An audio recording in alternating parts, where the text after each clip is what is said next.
তুমি যদি এখানে এই জিনিসটাকে মুছে দাও, যে ধরো এখানে কিছু নাই, এই টোটাল জিনিসটাকে মুছে দাও, তাহলে দেখো তো এই জিনিসটা এটার মতো হয়েছে কিনা। দুটি ইনপুট দুটি আউটপুট। আসসালামু আলাইকুম, আশা করি সকলে ভালো আছেন। আমি Tanzim Tanvir, mentor solution for ICT. অনেকদিন পর আমরা আসলে একটা ক্লাস নিয়ে হাজির হয়েছি, যেটা হচ্ছে অ্যাডার।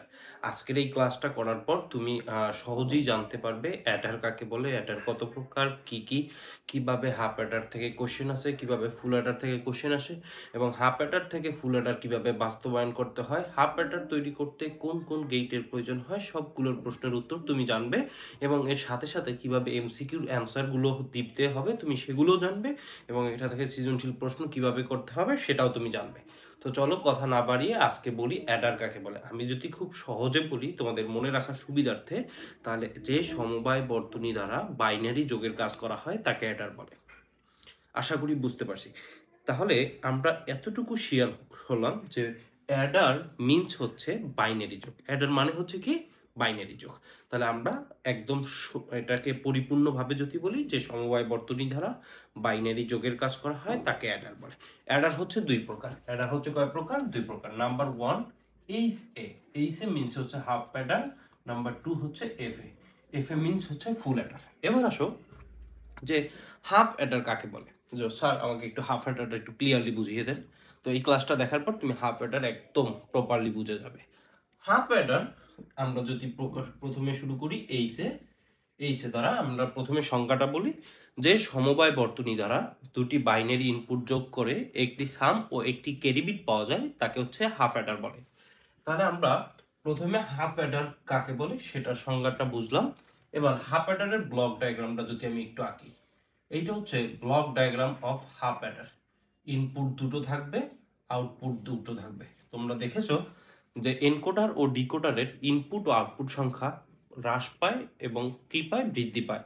কিন্তু হাফ অ্যাডার এবং ফুল অ্যাডারের ক্ষেত্রে ইনপুট সংখ্যা ও আউটপুট সংখ্যা একদম ফিক্সড থাকবে। এখানে ইনপুট সংখ্যা বাড়বেও না কমবেও না, সেম ফুল অ্যাডারও বাড়বে না কমবে, এটা ফিক্সড। হ্যাঁ, ওকে। তাহলে আমরা বললাম যে সমবায় বর্তনীতে দুটি বাইনারি ইনপুট ধরলাম, প্রথম ইনপুটটা এ এবং দ্বিতীয় ইনপুটটা বি। আমরা একটা ভেরিয়েবল ধরে নিলাম, ডিক্লেয়ার করলাম। তোমরা যা খুশি তা লিখতে পারো। এবার দুটি আউটপুট, একটা আউটপুটের নাম দিলাম এস। এস মিনস হচ্ছে এখানে আমরা লিখে দিই সাম, আর আরেকটা আউটপুটের নাম দিলাম ক্যারি। তাহলে আমরা একটা ধরলাম এস এবং আর একটা ধরলাম সি। দুটি ইনপুট দুটি আউটপুট। ইনপুট ও আউটপুট সংখ্যা কখনো বৃদ্ধিও পাবে না, হ্রাসও পাবে না। তাহলে যে সমবায় বর্তনীতে দুটি বাইনারি ইনপুট যোগ করলে একটি সাম বিট ও একটি ক্যারি বিট পাওয়া যায় তাকে হাফ অ্যাডার বলে। তাহলে আমরা বুঝলাম এটা বাইনারি যোগ। এখন এই হাফ অ্যাডার সাথে আমরা এক্সঅর গেটের একটা সামঞ্জস্য দেখব। এক্সঅর গেট হচ্ছে কি, সেটাও তো বাইনারি যোগের কাজ হয়েছে, কিন্তু সেটা আউটপুট ছিল একটা আর এটা আউটপুট দুইটা। সেটা শুধু এক্সঅর গেটে সাম বিটকে নেওয়া হয়েছে, ক্যারি বিটকে নেওয়া হয়নি। আর হাফ অ্যাডারে সাম বিটকেও নেওয়া হয়েছে, ক্যারি বিটে নেওয়া হয়েছে। তাই এটা হাফ অ্যাডারের কাজ সম্পূর্ণ করে। তাহলে আমরা এটা দ্বারা হাফ অ্যাডারের বাংলা কথা যদি আমি বলি, এটার বাংলা ওয়ার্ড হচ্ছে অর্ধযোগ বর্তনী, আর ফুল অ্যাডারের বাংলা হচ্ছে পূর্ণযোগ বর্তনী। চলো আমরা খুব সহজেই হাফ অ্যাডারের একটা সত্যক সারণী করি। তো আমরা একটা ফর্মুলা জানি, 2 to the power n plus 2। n এর মান হচ্ছে ইনপুট সংখ্যা। n কি? ইনপুট। তো দেখো ইনপুট কয়টা আছে? দুইটি। n এর মান যদি 2 বসাও, 2 এর পর 2 দিলে হয় যে 4, আর 4 এর সাথে 2 যোগ করলে হয় 6। তাহলে এটা একটা জাস্ট বোঝার জন্য বললাম। আমরা এখানে 6টি রো নেব।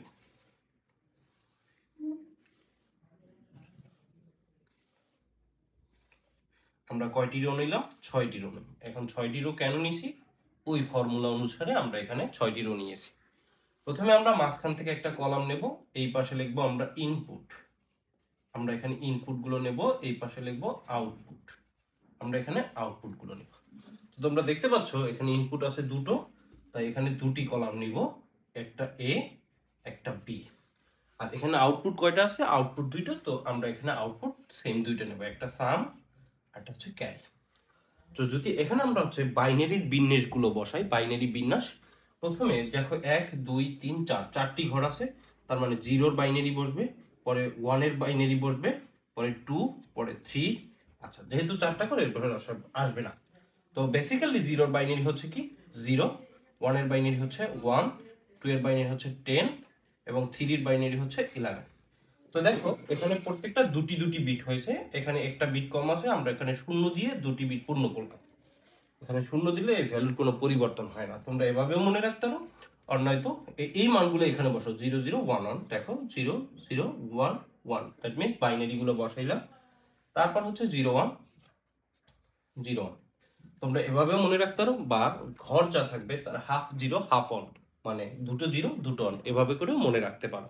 যেভাবে খুশি তুমি সেভাবেই রাখতে পারো। দেখো যেহেতু এটা হচ্ছে একটা বাইনারি যোগ, তো বাইনারি যোগে জানো 0 + 0 সমান হচ্ছে 0, 0 + 1 সমান হচ্ছে 1, 1 + 0 1, আর 1 + 1 = হচ্ছে 10, 10 এর 0 হাতে থাকে 1, যেটা 0 সেটা হচ্ছে সাম বিট, আর যেটা হাতে থাকে সেটা হচ্ছে ক্যারি বিট।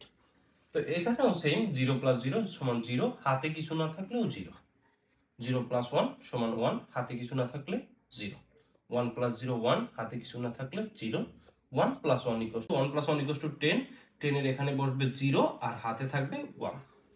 তো বাইনারি যোগে কি যে কাজটা করা হয়, বাইনারি 1 + 1 = 0, আর এই ক্যারি বিটটাকে কাউন্ট করা হয় না, মানে শুধু সাম বিটটাই নেওয়া হয়, ক্যারি বিটটাকে নেওয়া হয় না। এই হচ্ছে বাইনারি যোগ আর হচ্ছে এক্সর গেটের মধ্যে পার্থক্যটা। মূলত এক্সর গেট আর হাফ অ্যাডার ভিতর মূল পার্থক্য যেটা আমরা বলতে পারি সেটা হচ্ছে এটা ক্যারি বিট নেওয়া হয় আর এক্সর গেটে ক্যারি বিট নেওয়া হয় না।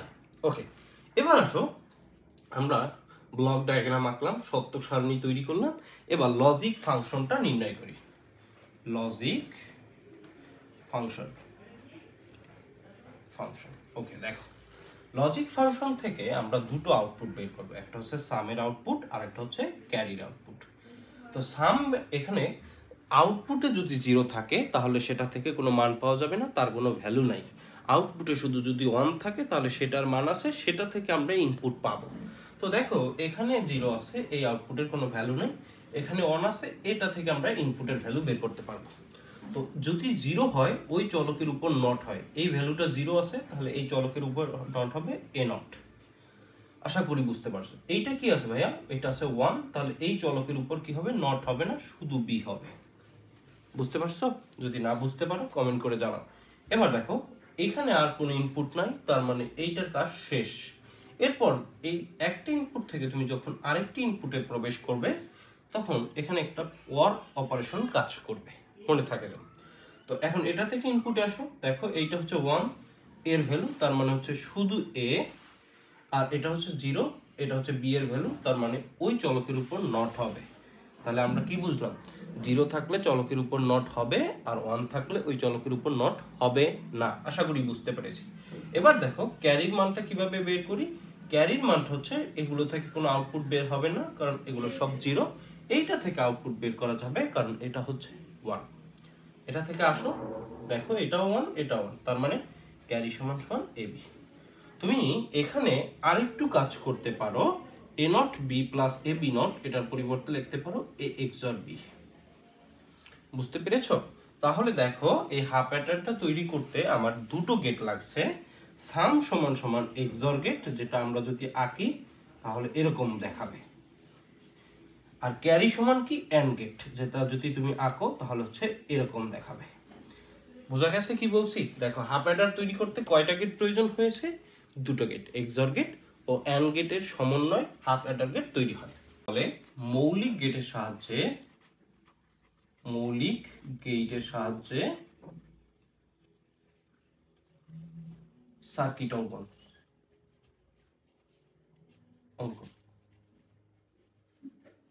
তো দেখো মৌলিক গেট হচ্ছে কি অ্যান্ড অর নট, তাই না ভাইয়া? তো এইখানে গুণ আছে অ্যান্ড গেট, প্লাস আছে অর গেট, উপরে নট আছে নট গেট, তার মানে এই টোটাল যেই জিনিসটা আছে এটা হচ্ছে মৌলিক গেট, আর এখানে অ্যান্ড আছে এটাও মৌলিক গেট। তাহলে আমরা এটা দিয়ে এখন আঁকতে পারবো না, কারণ এক্স অর গেট হচ্ছে একটা যৌগিক গেট। তাহলে আমাকে এইটা দিয়ে আমাকে মৌলিক গেটের কাজটা সম্পন্ন করতে হবে। তো দেখো এখানে আমরা এ নিলাম এবং বি নিলাম, আচ্ছা এর সাথে এর উপরে নট আছে, আমি এখানে এ নটটা নিয়ে নিলাম, সামনে আর রাখলাম না, সোজা সুবিধার জন্য। বি নিলাম, বির উপর নট নিলাম। কেন এ বি বি নট নিলাম, কারণ এখানে চলক আছে দুইটা, এ একটা এবং বি একটা। এখানে এর উপরে নট আছে, তার মানে এখান থেকে এ নট নেবা, বি এর উপরে নট আছে, না বি এর সাথে কিন্তু নট নাই, দেখো শুধু বি আছে, তার মানে এটা বি নট, এইটা বি, এখান থেকে নেবা। এই দুইটা চলকের ভিতরে কি অপারেশন আছে? অ্যান্ড গেট, এই জন্য এখানে অ্যান্ড রাখবা, তাহলে এখানে কি হবে? Output A not B. বুঝতে পেরেছো? পরে আসো, এইটার কাজ করো। এ প্রথমটা, পরে আছে বি নট, এটা বি, এটা বি নট, এটা বি নট, এই দুইটার ভিতরে গুণ আছে, তার মানে এন্ড অপারেশন দিবে। এই দুইটার ভিতরে যোগ আছে, তার মানে এইটার ভিতরে অর অপারেশন দিবে। এই হচ্ছে যে তোমার সাম। এরপর যদি তুমি ক্যারি বিট দিয়ে এই সার্কিটটা অঙ্কন করো, ক্যারি আছে কি? শুধু এ বি, এই একটা এ, একটা বি, এটার ভিতরে গুণ আছে এন্ড, এই হচ্ছে যে তোমার ক্যারির ভ্যালু। তো মৌলিক গেট দিয়ে সার্কিটটা আলটিমেটলি অঙ্কন করা হয়ে গেল। এবার আসো, তোমাকে যদি কোশ্চেনে বলে যৌগিক গেট দিয়ে অঙ্কন করো, কি বলে? হ্যাঁ, যৌগিক যৌগিক গেট দিয়ে সার্কিট অঙ্কন করো। তো যৌগিক গেট হচ্ছে কি? দেখো এখানে এটা দিয়ে আর আঁকতে পারবে না, কারণ তখন সেটা মৌলিক হয়ে যাবে। এটা দিয়ে আঁকা যায়, তাহলে এ একটা নিলা, বি একটা নিলা। ওকে, আমরা একটু নিচে নিচে দেই। এ নিলাম এবং বি নিলাম। দেখো এর সাথে সাম কি আছে? দেখো এক্সর আছে, তাহলে এই আমরা এক্সর গেট আঁকলাম। তাহলে সাম সমান কি বলা যায়? এ এক্সর বি। এটা হচ্ছে যে তোমার সাম, তাহলে টোটালটা হচ্ছে সামের ভ্যালু, তাই তো? ক্যারি সমান কি আছে? এ বি, তাহলে এই এ থেকে নিলে একটা এবং বি থেকে নিলে একটা, এটার ভিতর গুণ আছে, তুমি এখানে এন্ড অপারেশন দিলা, এই হচ্ছে ক্যারি। তো এখানে একটা মজার বিষয় কি দেখো, এই হাফ অ্যাডারের ভিতরে এই জিনিসটা আছে। সেটা কিভাবে আছে আমি দেখাই। এখানে যদি তুমি এক্সর গেট আঁকো, দেখো এক্সর গেট, এটা কি সাম, ক্যারি সমান কি? এবি, এটা যদি তুমি এ ধরো, এটাকে বি ধরো, ক্যারি সমান যদি এবি হয়, তাহলে এই সার্কিটটা যদি আঁকি, আমরা এটাকে যদি টোটাল একটা বক্স করি, দেখো একটা বক্স করলে এখানে ইনপুট কয়টা আছে বলো তো? দুটো। আর আউটপুট কয়টা আছে? দুটো। তাহলে ইনপুট দুটো, আউটপুট দুটো না? আশা করি এবার তোমরা ফুল অ্যাডারের কাজটা বুঝতে পেরেছো। কোশ্চেনে কিভাবে আসবে?